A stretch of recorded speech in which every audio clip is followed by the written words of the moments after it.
आप सभी की पढ़ाई बहुत अच्छी चल रही होगी। तो अपनी जो सीरीज है उसको आगे बढ़ाते हुए हम चल रहे हैं कक्षा 12 में फिजिक्स का चैप्टर 1 विद्युत क्षेत्र। अब तक 4 वीडियोस हम इसमें बना चुके हैं।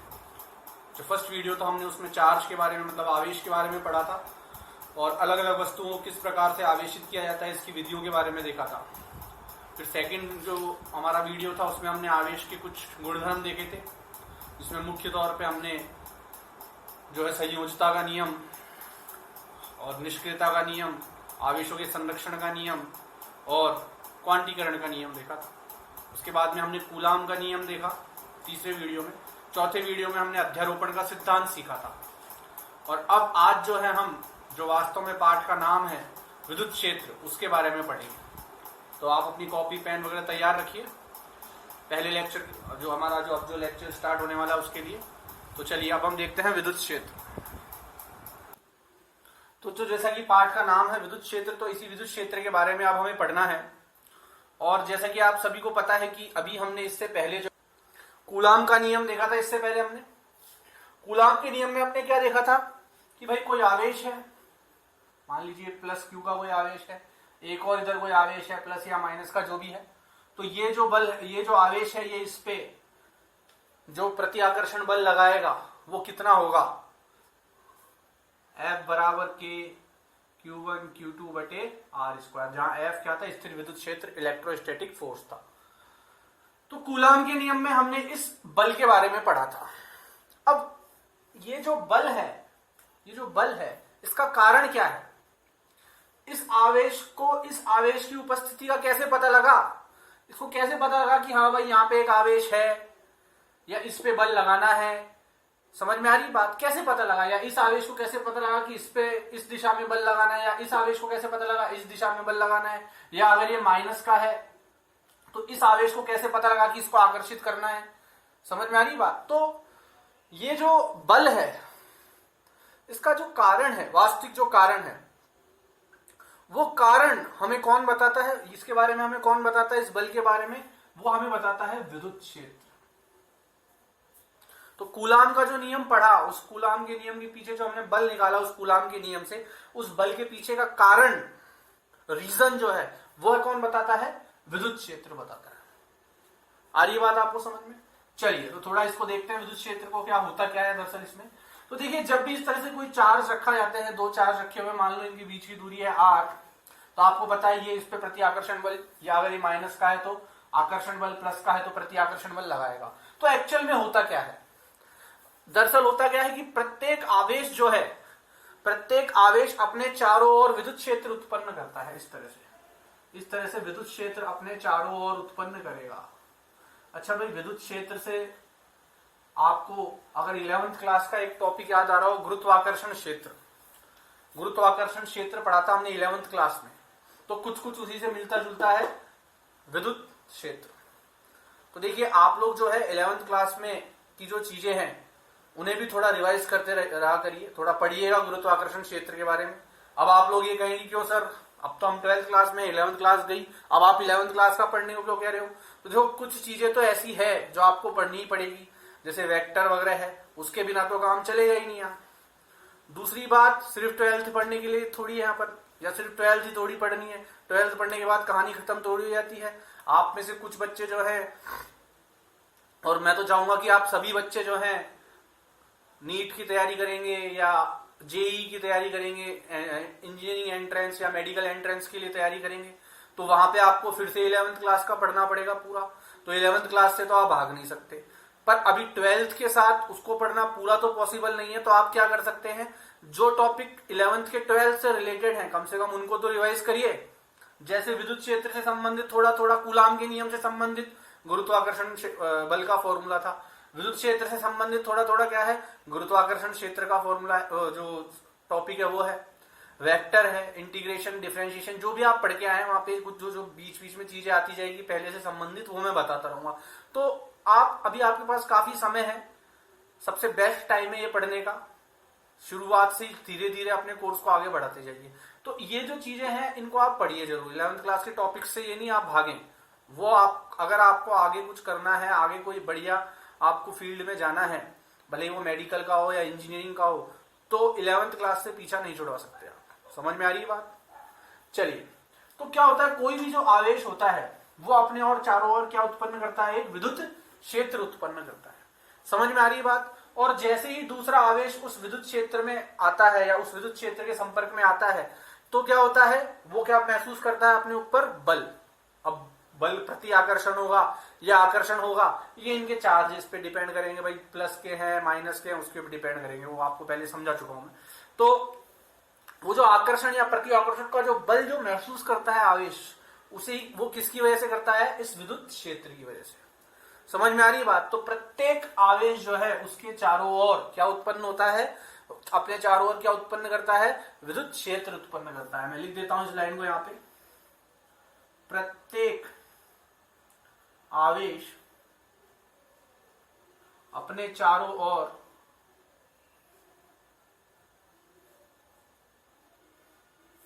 विद्युत क्षेत्र उत्पन्न करता है। अब देखिए, वास्तव में देखा जाए तो ये विद्युत क्षेत्र जो है ये वास्तव में कुछ नहीं है, ये सिर्फ वैज्ञानिकों के द्वारा है, हम लोगों के द्वारा सिर्फ इसको समझने के लिए कि भैया कोई चीज है, विज्ञान हर चीज का कारण मांगती है, कोई चीज है तो उसके पीछे कारण क्यों है, कारण बता दिया तो ही विज्ञान है वो। तो हर चीज का कारण मांगती है, तो भाई ये बल जो है ये क्यों लग रहा है, कहां से आ रहा है, तो हमने क्या कारण बता दिया कि भैया विद्युत क्षेत्र होगा उसके चारों ओर। ठीक है, तो ये एक हमारी ये जो विद्युत क्षेत्र है कोई दिखता नहीं है, ठीक है, ये हमने सिर्फ माना है। आई बात समझ में? जिसके संपर्क में आने पर दूसरा आवेश प्रति आकर्षण या आकर्षण बल को क्या करता है, महसूस करता है, तो यह विद्युत क्षेत्र है। अच्छा, अगर विद्युत क्षेत्र की बात की जाए तो अगर आपको मान लीजिए एग्जाम में डेफिनेशन लिखनी है तो डेफिनेशन कैसे लिखेंगे, क्या इसकी परिभाषा होगी विद्युत क्षेत्र की, तो वो मैं यहां पे आपको बता देता हूं। चलिए भाई, तो थोड़ा डेफिनेशन को देख लेते हैं इसकी। तो विद्युत क्षेत्र की डेफिनेशन क्या है, किसी विद्युत आवेश अथवा विद्युत आवेशों के निकाय के चारों ओर स्थित वह क्षेत्र, कोई सिंगल विद्युत आवेश है या बहुत सारे आवेशों का निकाय है, उसके चारों ओर स्थित वह क्षेत्र, इसके चारों ओर स्थित वह क्षेत्र जिसके अंतर्गत अन्य आवेशित कण, अन्य जो आवेशित कण है वह अपनी प्रकृति के अनुसार आकर्षण अथवा प्रति आकर्षण बल का अनुभव करते हैं। भाई या तो इससे आकर्षण होगा या प्रति आकर्षण होगा।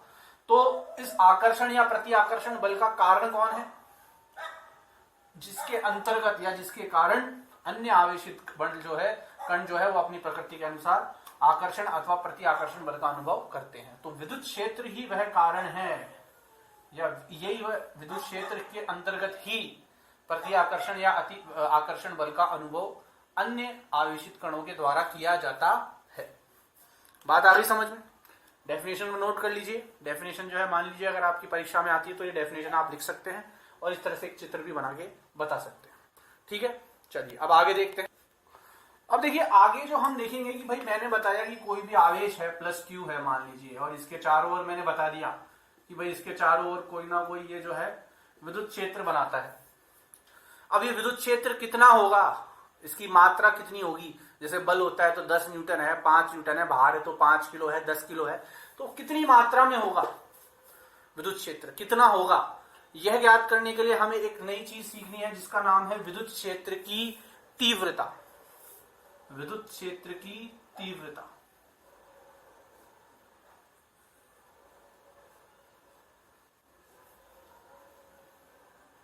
इससे हमें ये तीव्रता का मतलब क्या है कि कितनी मात्रा में विद्युत क्षेत्र जो है वह उत्पन्न हो रहा है। समझ में आ रही बात? कितनी मात्रा में विद्युत क्षेत्र उत्पन्न हो रहा है। तो देखिए बेसिकली जब भी हम बात करेंगे कैलकुलेशन की, गणना की, तो हम विद्युत क्षेत्र की गणना नहीं करेंगे, हमेशा ध्यान रखना है विद्युत क्षेत्र की तीव्रता की गणना करेंगे हम। विद्युत क्षेत्र हमने समझ लिया, ठीक है भाई ये क्षेत्र है, पर जहां इसकी गणना की बात आ जाती है, कितना है, कैसे निकलेगा, सूत्र क्या है, इकाइयों की बात करेंगे, सदिश की बात करेंगे, तो उन सब में हम किसकी बात करेंगे, विद्युत क्षेत्र की तीव्रता की। ठीक है, तो विद्युत क्षेत्र की जो तीव्रता है, सबसे पहली बात तो ये जो है एक विद्युत क्षेत्र जो है ये जो है एक सदिश राशि है, ध्यान रखिएगा क्या है, सदिश राशि है। और इस विद्युत क्षेत्र की तीव्रता को दर्शाया कैसे जाता है, ई वेक्टर के द्वारा, ई वेक्टर के द्वारा। समझ में आ गई बात? ये एक सदिश राशि है और इसे ई वेक्टर के द्वारा दर्शाया जाता है। आ गई बात समझ में? अब अगर मान लीजिए ये एक सदिश राशि है तो इसकी दो चीजें होंगी, एक इसका परिमाण और एक इसकी दिशा कि विद्युत क्षेत्र की तीव्रता। मान लीजिए मेरे मुंह से विद्युत क्षेत्र निकल भी जाता है तो भी आपको ध्यान रखना है विद्युत क्षेत्र नहीं, जहां गणना की फॉर्मूले की बात करेंगे कितनी विद्युत क्षेत्र है, मात्रा की बात करेंगे, वहां विद्युत क्षेत्र नहीं, विद्युत क्षेत्र की तीव्रता बोलनी है, इंटेंसिटी ऑफ इलेक्ट्रिक फील्ड। ठीक है, तो विद्युत क्षेत्र की तीव्रता है कितनी, ये ज्ञात करने के लिए देखो विद्युत क्षेत्र सदिश राशि है तो इसके अंदर दो चीजें होंगी, एक इसका परिमाण और एक इसकी दिशा। तो सबसे पहले तो हम परिमाण कैसे ज्ञात करेंगे वो देखते हैं। तो देखिए विद्युत क्षेत्र किसी भी जगह पे किसी भी आवेश की वजह से किसी अन्य बिंदु पर, किसी भी आवेश की वजह से किसी अन्य बिंदु पर विद्युत क्षेत्र की तीव्रता निकालने के लिए आपको एक सिंपल सा मेथड फॉलो करना है, उसे ध्यान से देखिए आप।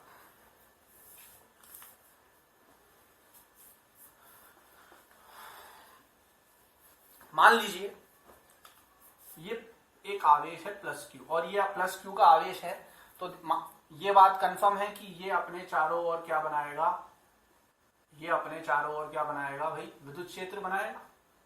क्यों? अभी बताया मैंने कि प्रत्येक आवेश अपने चारों ओर क्या बनाता है, एक विद्युत क्षेत्र बनाता है। अब ये जो आवेश विद्युत क्षेत्र बनाएगा, जो ये आवेश विद्युत क्षेत्र बनाएगा, तो इसका प्रभाव, इस विद्युत क्षेत्र का प्रभाव निकालना है हमें कैसे, विद्युत क्षेत्र की तीव्रता के द्वारा। मान लीजिए इससे यहां आर बिंदु स्थित, आर दूरी स्थित एक बिंदु है P, इससे आर बिंदु दूरी स्थित एक बिंदु है P। इस P पर ध्यान से देखिएगा, इस P पर इस आवेश की वजह से कितनी विद्युत क्षेत्र जो उत्पन्न हो रहा है उसकी तीव्रता क्या है, यहां कितना इलेक्ट्रिक फील्ड महसूस कर रहा है ये P, या इस P बिंदु पर कितना इलेक्ट्रिक फील्ड है इस आवेश की वजह से। ठीक है, ये बात ध्यान रखने की है कि ये जो आवेश है तो मैंने यहां तक बनाया, तो इसका मतलब नहीं है कि इतने से क्षेत्र में ही इसका विद्युत क्षेत्र होगा, नहीं, इसका विद्युत क्षेत्र अनंत तक होगा। इसका विद्युत क्षेत्र कहां तक होगा, अनंत तक होगा।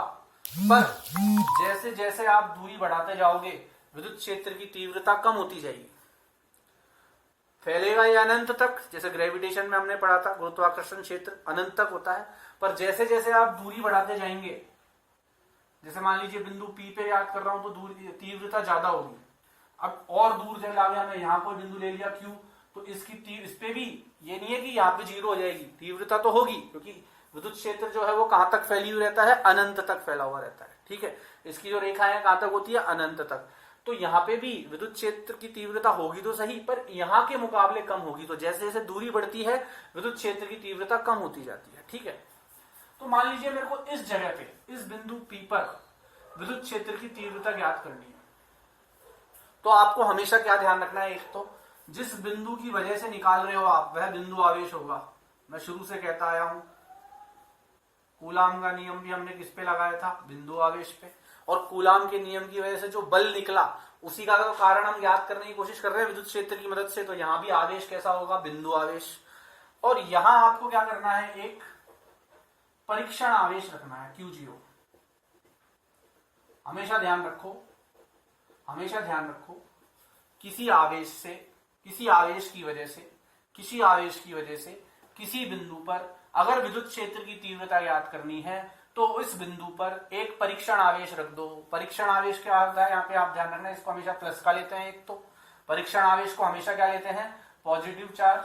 और परीक्षण आवेश के बारे में हम ये उदाहरण रखते हैं कि परीक्षण आवेश का खुद का, इसका स्वयं का कोई विद्युत क्षेत्र नहीं माना जाएगा, इसका स्वयं का कोई विद्युत क्षेत्र नहीं होता है। बात आ रही है समझ में?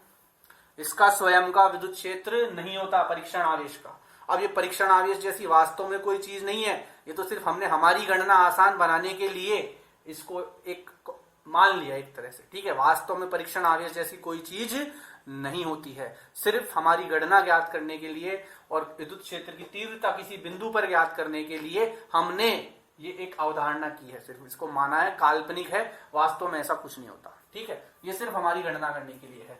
तो इसीलिए हमने क्या माना है कि भैया इसका खुद का कोई विद्युत क्षेत्र नहीं होगा, पहली बात। तो इसका खुद का भी कोई विद्युत क्षेत्र होगा, यहां से भी विद्युत क्षेत्र की तीव्रता होगी, तो वहां पे फिर इंटरसेक्शन होगा, वो आपस में एक दूसरे को क्या करेंगे, प्रतिच्छेद करेंगे, तो फिर परिणाम कुछ अलग ही निकल के आएंगे। अभी सिर्फ इस आवेश की वजह से इस बिंदु पर, इस आवेश की वजह से इस बिंदु पर हमें क्या ज्ञात करनी है, कितने इस विद्युत, इसका जो विद्युत क्षेत्र है उसकी तीव्रता क्या है। मैंने बताया दूरी बढ़ाते जाओगे, बिंदु आगे खिसकाते जाओ, विद्युत क्षेत्र की तीव्रता कम होती जाएगी। ठीक है, तो क्या है, कैसे ज्ञात करेंगे, हमेशा ध्यान रखो, अगर किसी आवेश की वजह से किसी आवेश की विद्युत क्षेत्र की तीव्रता किसी बिंदु पर ज्ञात करनी है, तो हमेशा उस बिंदु पर क्या रख दो, एक परीक्षण आवेश रख दो। ठीक है, सबसे पहली बात। अब मान लो मुझे यहाँ पे ज्ञात करनी है इसकी वजह से तीव्रता, तो पहले तो मैं परिमाण ज्ञात कर लेता हूं, फिर दिशा भी ज्ञात कर लेंगे विद्युत क्षेत्र की। अब परिमाण कैसे ज्ञात करते हैं, देखो परिमाण कैसे ज्ञात करते हैं,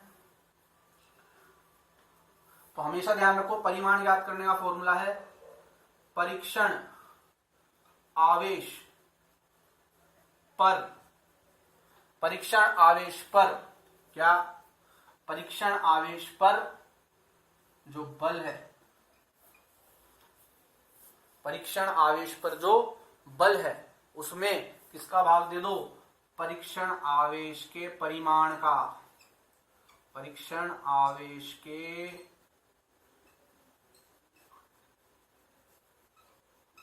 परिमाण का। ये फॉर्मूला है किसका, ये फॉर्मूला है किसी बिंदु पर किसी अन्य आवेशित बिंदु आवेश, ध्यान रखना, बिंदु आवेश के कारण विद्युत क्षेत्र की तीव्रता ज्ञात करने का फॉर्मूला क्या है कि उस बिंदु पर जिस पे आपको विद्युत क्षेत्र की तीव्रता ज्ञात करनी है वहां पहले एक परीक्षण आवेश रख दो। परीक्षण आवेश क्या होता है, एक पॉजिटिव चार्ज होता है, आवेश होता है, उसका खुद का कोई विद्युत क्षेत्र नहीं होता, ये काल्पनिक होता है, वास्तव में ऐसी कोई चीज अस्तित्व में नहीं होती है। फिर क्या करो, अब इस बिंदु पे निकालना है, मान लो पी पे निकालना है, तो ई पी निकाल रहा हूं मैं यहाँ पे, तो कैसे ज्ञात करूंगा, परीक्षण आवेश पर बल, जो परीक्षण आवेश है उस पर बल बटे परीक्षण आवेश के का परिमाण, ठीक है, बटे परीक्षण आवेश का परिमाण। ठीक है, तो देखिए ई वेक्टर कैसे ज्ञात करूंगा, ई वेक्टर ज्ञात करना है तो परीक्षण आवेश पर बल मान लेता हूं मैं एफ वेक्टर बटे इसका परिमाण, मतलब इस पे कितने कूलाम का चार्ज है, तो मान लो अभी इसको Q0 ही लिख देता हूं, इसको क्या लिख देता हूं, Q0। अच्छा, ये जो परीक्षण आवेश होता है, ये मैंने बताया इसका स्वयं का कोई विद्युत आवेश क्षेत्र नहीं होता। इसका मतलब क्या है, ये बहुत ही छोटा सा, बहुत छोटा सा आवेश होता है परीक्षण आवेश, बहुत ही छोटा सा, बिल्कुल छोटा सा, लगभग 0 के बराबर।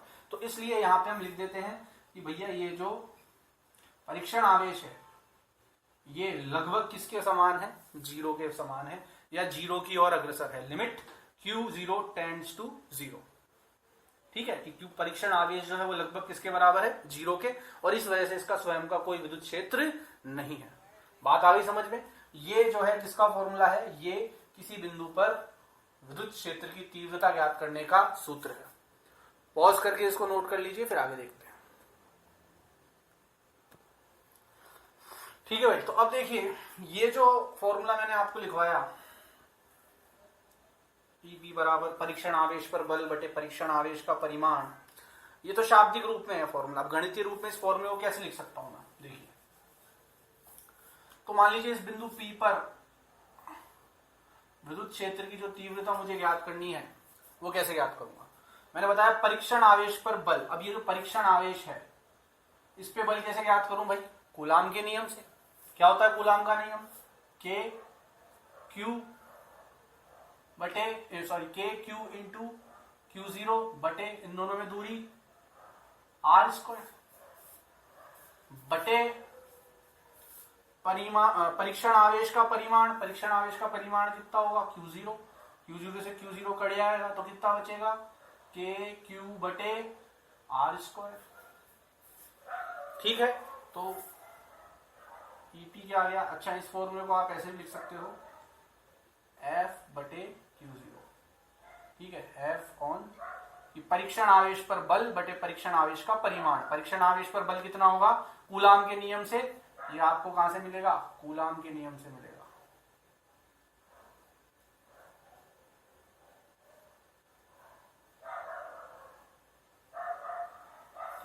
तो कूलाम के नियम से के क्यू इंटू क्यू जीरो बटे आर स्क्वायर, तो ये तो क्यू जीरो पे क्या आ गया, बल आ गया, किसकी वजह से, क्यू की वजह से, और बटे में इसका परिमाण क्यू जीरो लिख दिया, क्यू जीरो से क्यू जीरो कट गया, तो क्या आ गया बेसिकली आपके पास ईपी कितना आ गया, के क्यू बटे आर स्क्वायर।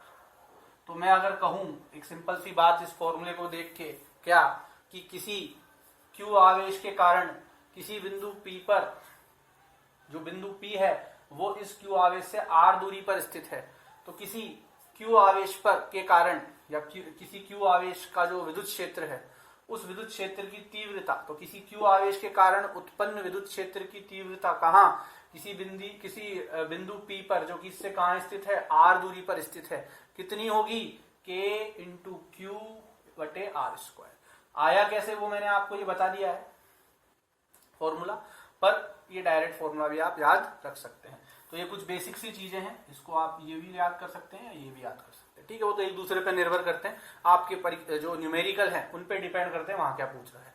समझ में आ गई बात। तो ये जो फॉर्मूला है ये किसका है, वापस बता रहा हूं, किसी बिंदु आवेश से आर दूरी पर स्थित किसी बिंदु पी पर उस बिंदु आवेश की वजह से उत्पन्न विद्युत क्षेत्र की तीव्रता ज्ञात करने का फॉर्मूला है, कितना होगा, ठीक है।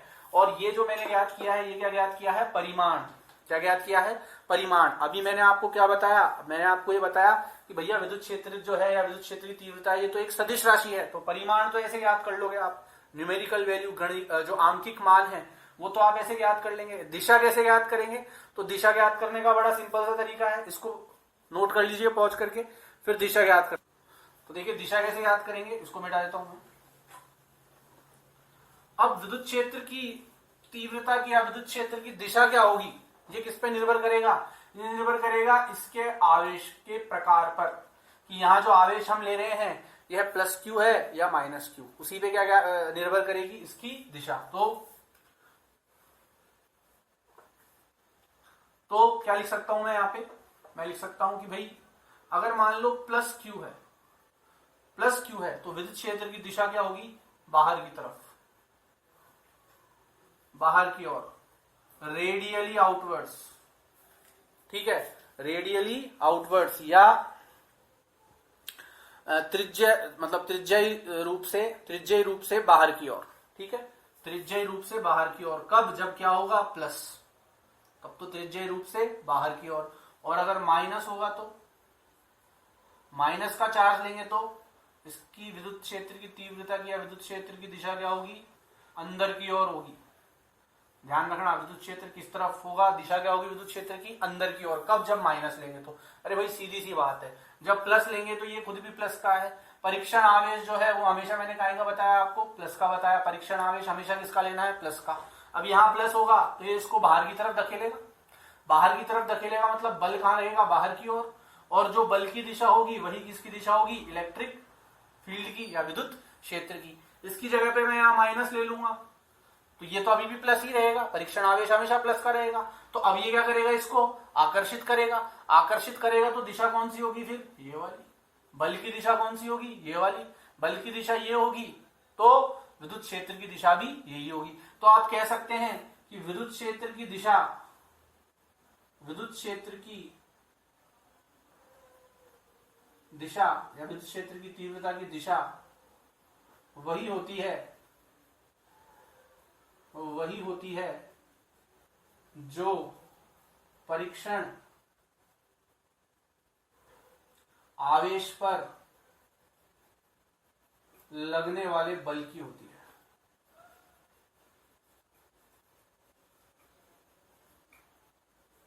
समझ में आ गई बात। ऐसे भी याद कर सकते हैं आप कि भाई परीक्षण आवेश पर बल कौन सी दिशा में लग रहा है, इस दिशा में लग रहा है। अगर ये मान लीजिए माइनस का है तो यूं खींचेगा, बल इस दिशा में लगेगा तो विद्युत क्षेत्र की तीव्रता या विद्युत क्षेत्र की दिशा भी यही होगी।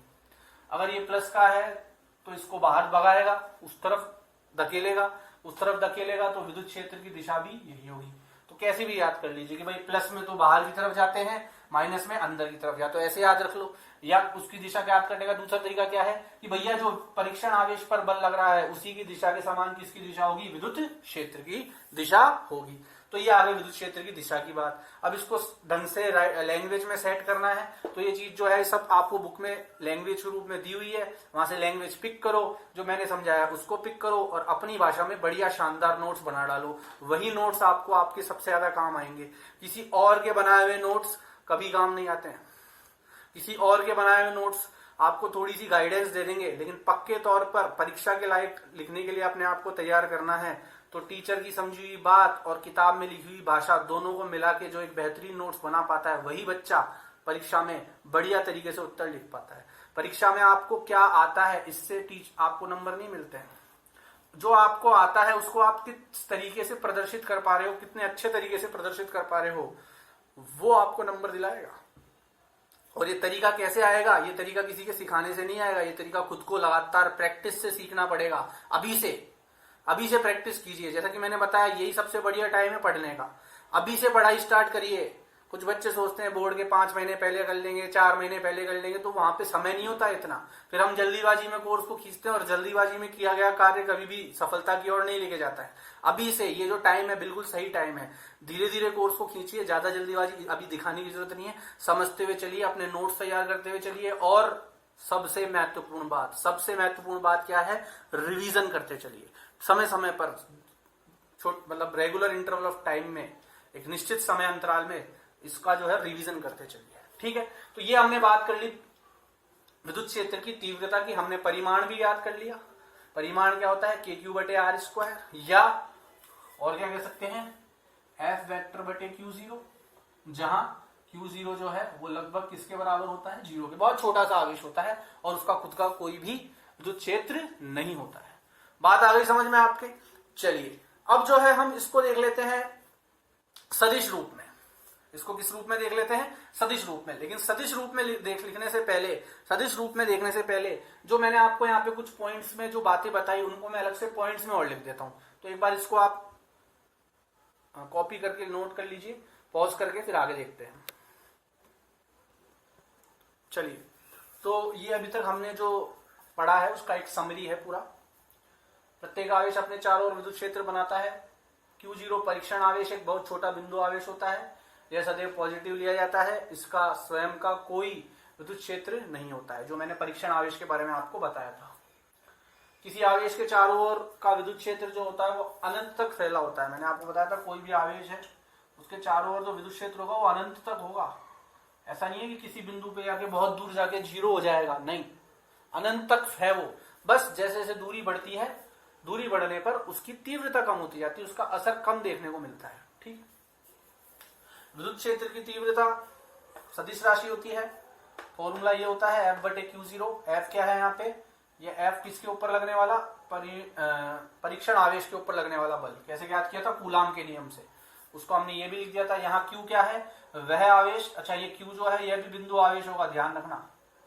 ये मैंने आपको शुरू में बता दिया था। हम सिर्फ किसके बारे में बात कर रहे हैं अभी, बिंदु आवेश के बारे में। परीक्षण आवेश भी बहुत छोटा सा बिंदु आवेश, और जिस आवेश की वजह से विद्युत क्षेत्र की तीव्रता ज्ञात कर रहे हैं वह भी एक बहुत छोटा सा बिंदु आवेश होगा। ठीक है, दिशा क्या होती है इसकी, प्लस की केस में तो त्रिज्यात्मक रूप से बाहर की ओर, माइनस के केस में त्रिज्यात्मक रूप से अंदर की ओर, या फिर हम क्या कह सकते हैं, Q0 मतलब कि परीक्षण आवेश पर लगने वाले बल की दिशा में ही किसकी दिशा होती है, विद्युत क्षेत्र की तीव्रता की दिशा होती है। चलिए अब आगे देखिए। अब देखिए, अभी हमने क्या किया कि भाई विद्युत क्षेत्र की तीव्रता किसके बराबर होती है, KQ/R²।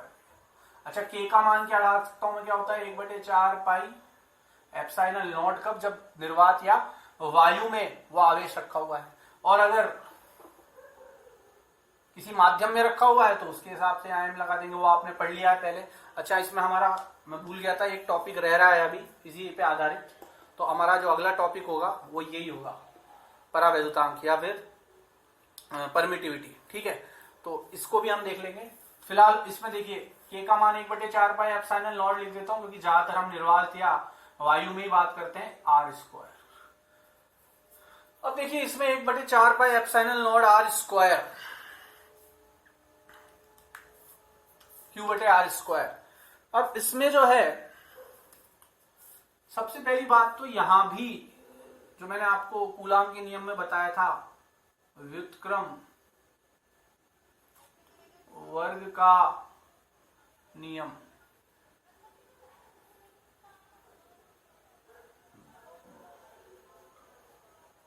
लागू होगा। इनवर्स जो स्क्वायर लॉ है, व्युत्क्रम वर्ग का नियम क्या है भाई? देखिए कहीं ना कहीं मैं कह सकता हूं कि जो विद्युत क्षेत्र की तीव्रता है वो किसके व्युत्क्रमानुपाती है? किसके व्युत्क्रमानुपाती है? जो बिंदु जिस पे उसकी वजह से तीव्रता ज्ञात करनी है उसकी दूरी के वर्ग के व्युत्क्रमानुपाती है। वर्ग के व्युत्क्रमानुपाती का मतलब क्या है कि अगर मान लो मैं r जो है 2 रखता हूं तो E कितना आएगा भाई? ये 1/4 आएगा। त्रिज्या को दुगना करने पर E कितना कम हो गया? 4 गुना कम हो गया। यहां त्रिज्या मैंने दुगनी की थी पर E कितना कम हो गया? 4 गुना कम हो गया। अगर इसको मैं आधा कर देता हूं तो देखो क्या होगा, 1/1/2 का होल स्क्वायर बराबर 1/1/4 बराबर 4/1 या 4। तो अगर मैं इसको आधा कर देता हूं तो ये 4 गुना बढ़ जाएगा। कौन? विद्युत क्षेत्र। इसको अगर मैं दुगना कर देता हूं तो ये 4 गुना कम हो गया, अभी 1/4 ही रह गया।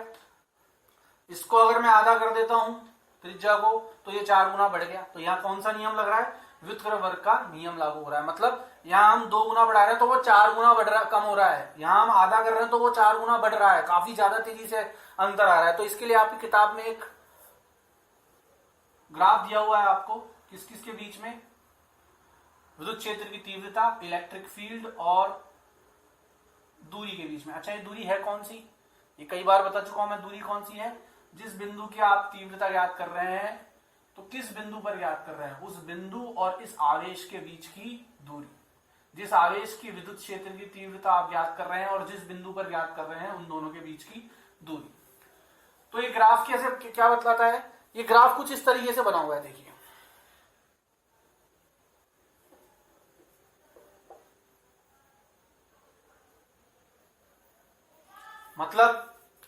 मतलब ये, तो इस ग्राफ का क्या मतलब है? इस ग्राफ का मतलब ये है कि भाई आपने जैसे मान लीजिए R का मान जैसे जैसे बढ़ाया, E का मान अचानक से गिर गया। R का मान दूना ही किया था पर E का मान 1/4 ही रह गया, तो ये फटाफट गिर गया ना मान। ये जो तेजी से गिराव दिख रहा है ये इस ग्राफ को दर्शा रहा है। किसकी वजह से दिख रहा है ये तेजी से ग्राफ? एक तो ऐसे गिरता भाई, एक तो ऐसे गिरता कि ठीक है भाई R भी धीरे धीरे कम हो रहा है और E भी धीरे धीरे धीरे धीरे बढ़ रहा है और E धीरे धीरे कम हो रहा है। ये कब होता है? जब यहाँ पे R के साथ स्क्वायर नहीं होता। पर ये ऐसा नहीं है, इसमें क्या हो रहा है? E का मान अचानक से गिर के फिर उधर जा रहा है। इसका मतलब क्या है कि R का मान बढ़ा रहे हैं, R का मान दुगना कर रहे हैं तो E का मान मतलब जो है ए आधा कम नहीं हो रहा है। इसको दुगना कर रहे हैं तो ये आधा नहीं हो रहा है, ये 1/4 ही हो रहा है डायरेक्ट, ठीक है। और इसको आधा कर रहे हैं तो अगर मान लो ऐसे देखा जाए, इस तरह से देखा जाए, R को इस तरह से देखें कि R के मान को हम कम कर रहे हैं, जैसे यहाँ पे 0 होता है, 1 2 3 4, तो R के मान को कम कर रहे हैं तो E का मान अचानक बढ़ रहा है। फिर 1 2 3 4 5, E का मान अचानक बढ़ गया। R के मान को कम करने पर कैसे? जब हमने R के मान को आधा किया तो ये 4 गुना बढ़ गया। समझ में आ रही बात? तो ये ग्राफ इसलिए दर्शाया गया है E और R के बीच में। नोट कर लीजिए, इसको नोट कर लीजिए पॉज करके। अब भाई जैसे हमने कूलाम के नियम में बल का सदिश रूप निकाला था, ऐसे यहां पे हम विद्युत क्षेत्र की तीव्रता का सदिश रूप निकालेंगे। E का सदिश रूप क्या होगा भाई? 1/4 पाई एप्सिलॉन नॉट Q/r²। ये क्या है? ये एक आवेश था Q, प्लस का Q मान लेते हैं। इसकी वजह से बिंदु P पर हमने क्या ज्ञात किया? इसके विद्युत क्षेत्र की तीव्रता ज्ञात की। P यहां से कितनी दूरी पर स्थित था? इस आवेश से R पर। क्या कर लिया था हमने? मैंने बताया था किसी भी बिंदु पर अगर किसी आवेश की वजह से उसके विद्युत क्षेत्र की तीव्रता ज्ञात करनी है तो उस बिंदु पर क्या ले लो? एक परीक्षण आवेश ले लो, ठीक है। तो अब आपको पता है ये R वेक्टर है, बल इस दिशा में है, तो R का जो वेक्टर लेंगे वो इस दिशा में लेंगे, ठीक है, तो आर आपको पता है सदिश रूप में दर्शाना है, तो ये अदिश राशि, क्यू अदिश, बचा कौन, विस्थापन। विस्थापन क्या होता है, सदिश, तो इसको सदिश रूप में लिखना है। तो आर स्क्वायर तो हो गया परिमाण, और इसका एक अगर एक एक सदिश लगा देंगे तो वो क्या दर्शाएगा, इसकी दिशा को। दिशा उसी दिशा में लेंगे हम जिस दिशा में इलेक्ट्रिक फील्ड है, क्योंकि फील्ड को दर्शा रहे हैं ना, फील्ड को वेक्टर रूप में दर्शा रहे हैं, तो जिस दिशा में फील्ड है उसी दिशा का लेंगे, इसका यूनिट वेक्टर लेंगे। अच्छा मान लीजिए यहाँ प्लस की जगह माइनस क्यू होता, तो अब आर की दिशा बदल जाती, तो यहाँ माइनस आर आ जाता। समझ में आ गई बात। अब इलेक्ट्रिक फील्ड की जो दिशा है वो अंदर की तरफ हो जाती, इस तरफ हो जाती अब दिशा, तो आर का इधर लेते तो माइनस लगा देते। समझ में आ गई बात। अच्छा भाई, आपको एक चीज और ध्यान रखनी है कि क्यू के साथ माइनस लगाना है या प्लस, क्यू के साथ माइनस लगाना है या नहीं लगाना है, या इसका प्लस लगाना है या नहीं लगाना है। बोले सर आवेश का जो चिन्ह है वो फॉर्मूले में डालना है या नहीं डालना है, ये कैसे निर्भर करेगा। अगर आपको सदिश रूप में निकालना है तब तो क्यू के साथ उसका चिन्ह लगाओ, क्यू प्लस का है तो प्लस लगाओ, क्यू माइनस का है तो माइनस लगाओ। लेकिन अगर आपको सदिश रूप में नहीं निकालना है, सिर्फ इसका परिमाण याद करना है, तो क्यू का चिन्ह लगाने की जरूरत नहीं है, सिर्फ क्यू का परिमाण ही काफी है। समझ में आ गई बात। तो ये जो है इसको ये किस रूप में है, ये है इसका सदिश रूप। कुछ इसमें अलग से कुछ भी नहीं है। जैसे हमने कूलाम के नियम में पहले बल ज्ञात किया था, फिर बल का सदिश रूप ज्ञात किया था, वही आर का यूनिट वेक्टर लगा के, ऐसे ही हमने इलेक्ट्रिक फील्ड का क्या ज्ञात कर लिया, सदिश रूप ज्ञात कर लिया। अब जो है हम इसमें अगला जो हमारा टॉपिक है, जैसे वहां हमने टॉपिक देखा था, तो वहां हमारा जो टॉपिक निकल के आया था वह था अध्यारोपण का सिद्धांत। किसके लिए, बल के लिए। अब यहां हम किसके लिए, विद्युत क्षेत्र की तीव्रता के लिए क्या ज्ञात करेंगे, अध्यारोपण का सिद्धांत। पहुंच करके नोट कीजिए। फिर हमारा अगला सिद्धांत देखते हैं, अध्यारोपण का सिद्धांत या विद्युत क्षेत्र की अध्यारोपण। देखिए हम जो है अगला जो हमारा टॉपिक है इसको देखेंगे, आवेशों के निकाय के कारण विद्युत क्षेत्र या विद्युत क्षेत्रों के अध्यारोपण का सिद्धांत। जिस प्रकार से हमने बलों के अध्यारोपण का सिद्धांत पढ़ा था, उसी प्रकार से इसमें विद्युत क्षेत्र के अध्यारोपण का सिद्धांत हम पढ़ेंगे। तो विद्युत क्षेत्र के अध्यारोपण का सिद्धांत क्या कहता है, देखिए मान लीजिए एक बिंदु है P, यहाँ एक बिंदु है Q1, एक आवेश है Q1, यहाँ एक आवेश है Q2, यहाँ एक आवेश है Q3। मान लीजिए 3 आवेश है। यह आवेश अपना विद्युत क्षेत्र लेके चलेगा, यह आवेश अपना विद्युत क्षेत्र लेके चलेगा, और यह आवेश अपना विद्युत क्षेत्र लेके चलेगा। सरलता के लिए मैंने तीनों ही आवेशों को प्लस मान लिया है। अब इस आवेश के कारण इस बिंदु P पर, यहां ले लेता हूं मैं थोड़ा दूर, मुझे इस आवेश के कारण इस बिंदु P पर, Q1 के कारण बिंदु P पर जो इसके विद्युत क्षेत्र की तीव्रता है वो ज्ञात करनी है। इसी प्रकार Q2 के कारण P पर तीव्रता ज्ञात करनी है। इसी तरह से Q3 के कारण P पर विद्युत क्षेत्र की तीव्रता ज्ञात करनी है।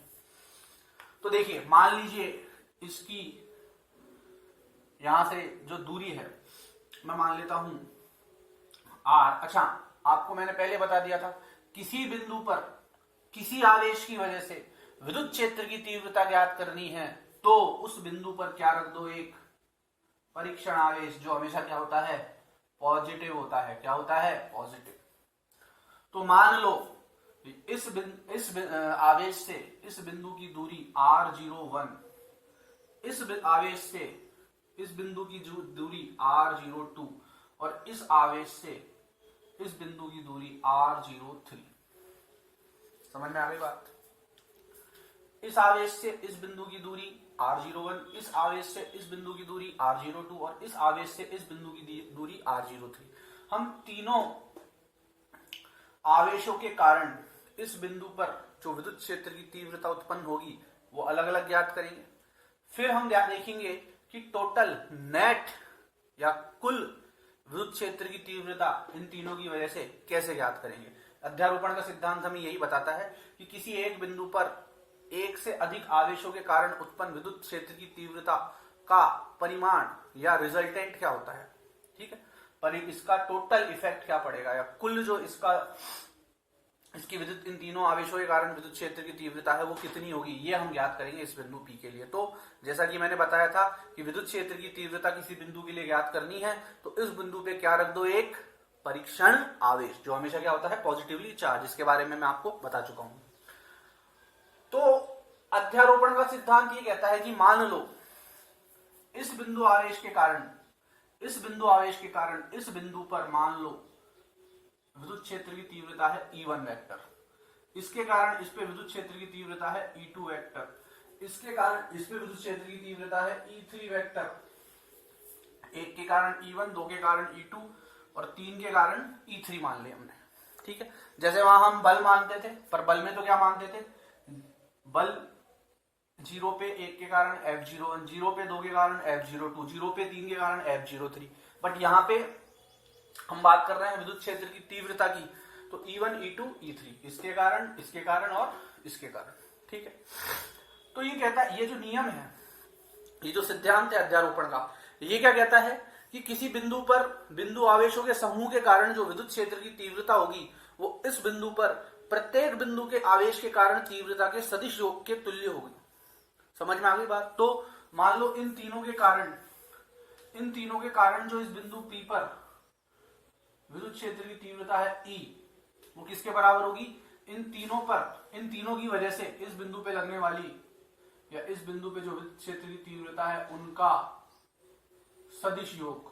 वहां बल में भी हमने सदिश योग की बात की थी कि सभी आवेशों के कारण लगने वाले बलों का सदिश योग।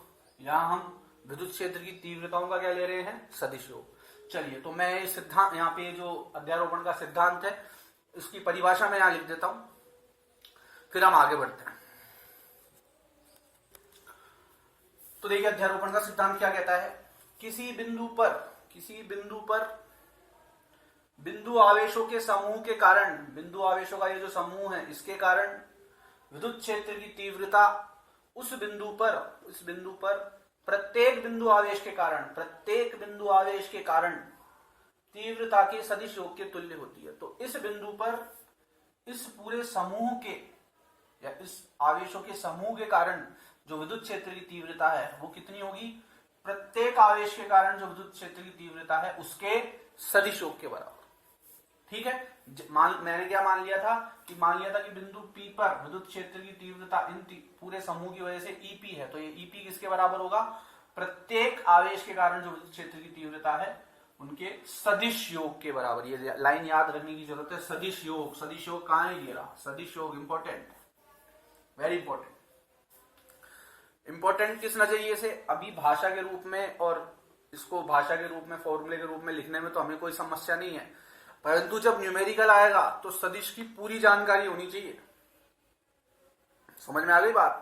तभी सदिश योग निकाल पाएंगे। उसने दे दिया कि भैया किसी P पे कोई बिंदु P है, उस पे अलग अलग आवेश हैं, निकालो कुल जो विद्युत क्षेत्र की तीव्रता है ज्ञात करो, तो सदिश के घटक वगैरह निकालने आपको आने चाहिए कि कौन सी दिशा में कौन सा घटक निकलेगा, फिर उसका योग कैसे होगा। समझ में आ रही बात? अलग अलग जो फैक्टर्स हैं, अलग अलग प्रकार के बल जो कार्य करते हैं। तो न्यूमेरिकल्स के लिए जो है आपके जो किताब में जो उदाहरण दिए हुए हैं, अब तक जो टॉपिक कवर हो गए हैं उनके जो उदाहरण दिए हुए हैं फिलहाल, उन उदाहरणों में जो डिफिकल्ट उदाहरण है या जो आप लोगों की तरफ से मुझे रेस्पॉन्स मिल रहा है कि हमें ये उदाहरण समझ में नहीं आए हैं, उनका वीडियो तैयार हो रहा है, जैसे तैयार हो जाएगा मैं अपलोड कर दूंगा।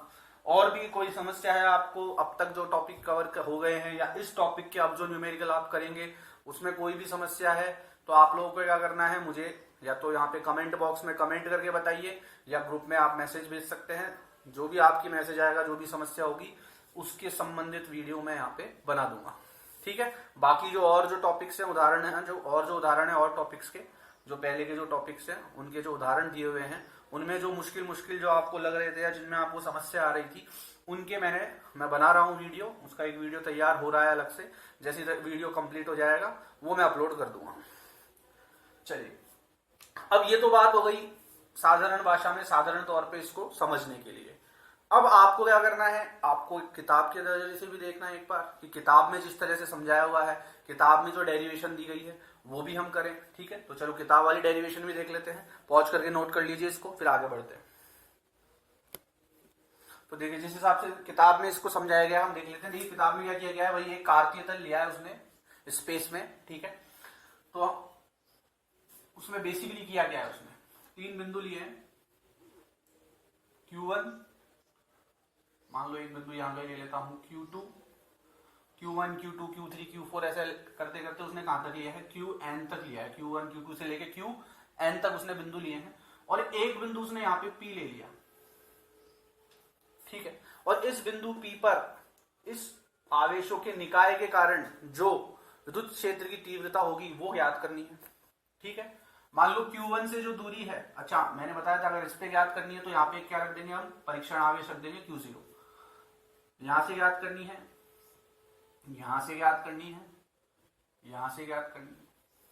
मान लो यहां से यहां के बीच की दूरी हो गई R01, यहां से यहां के बीच की दूरी हो गई R02 और यहां से यहां के बीच की दूरी हो गई R0n, ठीक है।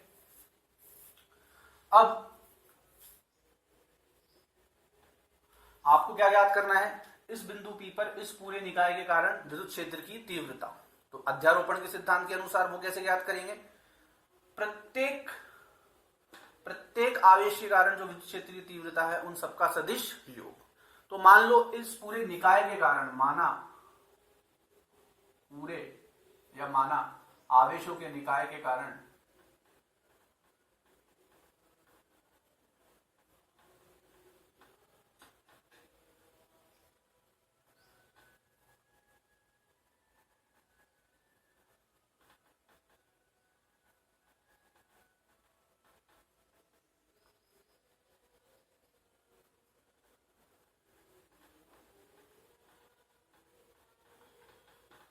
ई वेक्टर मान चुका मैंने, पूरे सिस्टम की वजह से जितने भी आवेश है Q1 से लेकर Qn तक, इसकी वजह से जो बिंदु P पर विद्युत क्षेत्र की तीव्रता है वो क्या मान ली मैंने, ई वेक्टर, ठीक है। अब ई वेक्टर जो है ये तो विद्युत क्षेत्र की तीव्रता इसकी वजह से हो गई, तो Q1, Q2 से लेके Qn तक, Qn आवेशों की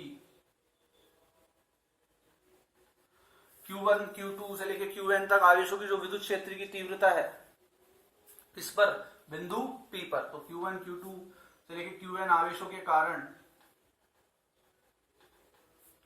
बिंदु P पर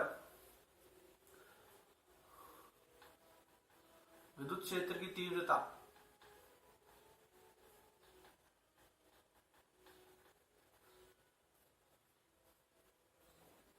क्रमशः है, क्या मान लेंगे हम,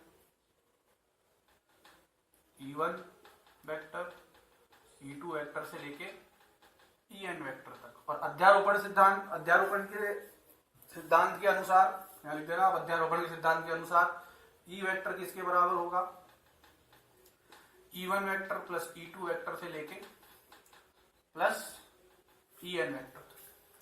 तो देखिए E वेक्टर बराबर, अब E1 वेक्टर क्योंकि सदिश योग है तो सदिश लेंगे हम यहाँ पे, तो E1 वेक्टर, अब किसी विद्युत क्षेत्र को सदिश रूप में कैसे लिखते हैं ये मैंने आपको पहले बताया था। तो E1 के लिए सदिश रूप लिख दीजिए। E1 का सदिश रूप क्या बताया था हमने, 1/4 pi epsilon not Q R vector बटे R। अब R की दूरी कितनी है यहाँ पे, 0,1, तो R के साथ क्या लोगे, 0,1 का स्क्वायर और यहाँ पे Q1 ले लेना। समझ में आ गई बात। Q1 की वजह से बिंदु P पर विद्युत क्षेत्र की तीव्रता 1/4 पाई एप्सिलॉन नॉट, बताया था ना मैंने आपको, E वेक्टर क्या होता है, KQ बटे R स्क्वायर, जहां K का मान 1/4 पाई एप्सिलॉन नॉट, Q की जगह यहाँ कौन सा आवेश ले रहे हैं हम, Q1, तो Q1 बटे वेक्टर रूप में लिखना है क्योंकि यहाँ सदिश योग की बात कर रहा है, तो सदिश रूप में हम विस्थापन जो है उसी को लिखेंगे R01 वेक्टर इंटू इसकी डायरेक्शन ले लेंगे R01 प्लस, अब Q2 की वजह से बिंदु P पर विद्युत क्षेत्र की तीव्रता 1/4 pi epsilon not into Q1 की जगह अब क्या जाएगा, Q2 R, इसकी दूरी कितनी है, R02 का, सॉरी वेक्टर नहीं, R01 का होल स्क्वायर, R02 का होल स्क्वायर और इसका एक सदिश दिशा के लिए, इसी तरह से चलते चलते कहां तक आ जाएंगे हम, 1/4 पाई एप्सिलॉन नॉट QN बटे R0N का होल स्क्वायर और R0N का एक सदिश दिशा के लिए। समझ में आ गई बात आप सबको?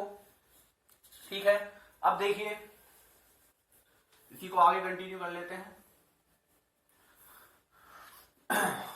E वेक्टर बराबर, पहली बात तो इन सब में से क्या कॉमन आ रहा है, इन सब में से 1/4 पाई एप्सिलॉन नॉट कॉमन आ रहा है।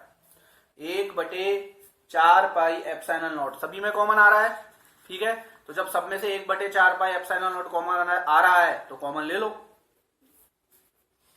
1/4 पाई एप्सिलॉन नॉट कॉमन ले लिया, अंदर क्या बचेगा, यहां तो बचेगा Q1 बटे R01 का होल स्क्वायर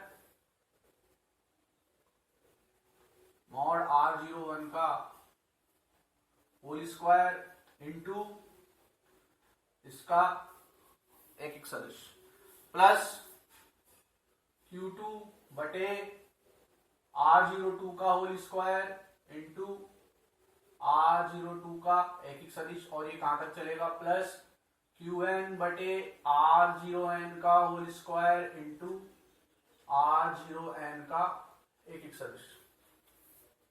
ठीक है, तो E वेक्टर बराबर 1/4 पाई एप्सिलॉन नॉट। अब देखिए आपने जब कूलाम के नियम में भी मैंने आपको ये समझाया था कि ये जो R01 है, R01 जो है इसको मैं क्या लिख सकता हूं, वेक्टर R01 बटे मॉड R01, क्योंकि आपको पता है किसी भी चीज का वेक्टर क्या होता है, उसका परिमाण इंटू उसकी दिशा, परिमाण इंटू दिशा।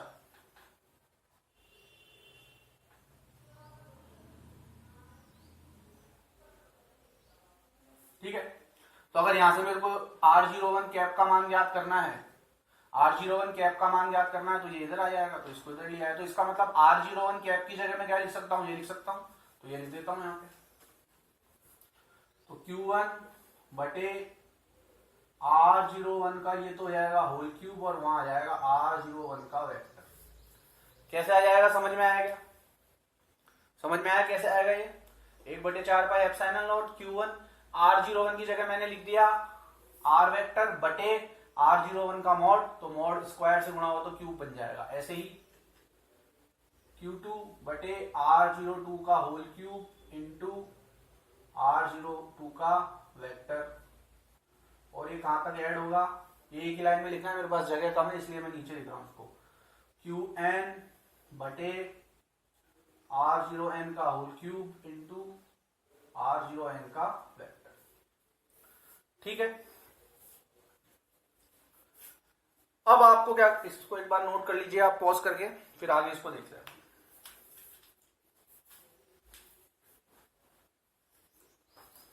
मिटा रहा हूं मैं इसको।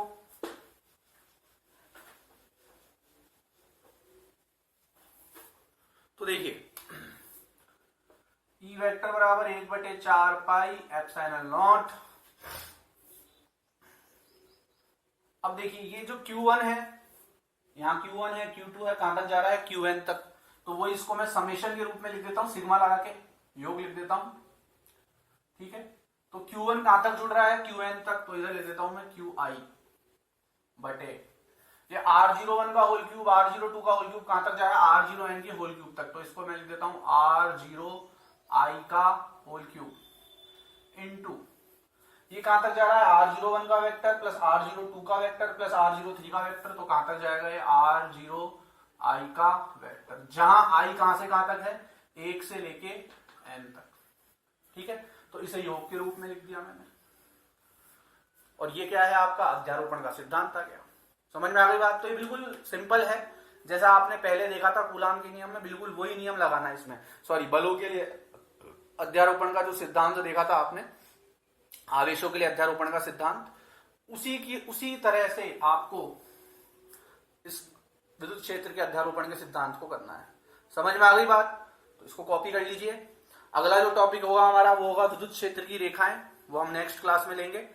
आज के लिए इतना काफी है। और जो न्यूमेरिकल्स है जैसा कि मैंने आपको बताया वो भी मैं लूंगा, उसके लिए वीडियो तैयार हो रहा है अलग से। जो भी डिफिकल्ट न्यूमेरिकल जिनमें भी आपको समस्या आई है, जो आपकी तरफ से मुझे रेस्पॉन्स मिल रहा है, उसके आधार पे जो न्यूमेरिकल्स है वो मैं आपको बताऊंगा। और भी किसी न्यूमेरिकल में प्रॉब्लम है तो आप मुझे बताइए। इसके अलावा ये जो टॉपिक हो गया है इसके आगे 1.14 से लेके 1.14 से लेके 1.17 तक न्यूमेरिकल दिए हुए हैं आपको। 4 न्यूमेरिकल्स दिए हुए हैं, तो ये चारों न्यूमेरिकल्स भी आप कोशिश करिए, इसी बेस पे है। और इन न्यूमेरिकल्स में भी जो प्रॉब्लम आ रही है या शुरू के जो उदाहरण है जो टॉपिक हो गए हैं उनमें जो न्यूमेरिकल्स में प्रॉब्लम आ रही है तो आप कमेंट बॉक्स में कमेंट करके बताइए या फिर ग्रुप में मुझे बताइए, जिससे कि मैं उसका वीडियो भी बना सकूं। ठीक है, बाकी न्यूमेरिकल्स का वीडियो तैयार हो रहा है, आपको कल या परसों तक मिल जाएगा। इसके अलावा और भी कोई समस्या है, किसी टॉपिक में कुछ चीज समझ में नहीं आई है, आपको कोई भी प्रॉब्लम आ रही है तो आप मुझे यहाँ पे कमेंट करके बता सकते हैं। धन्यवाद।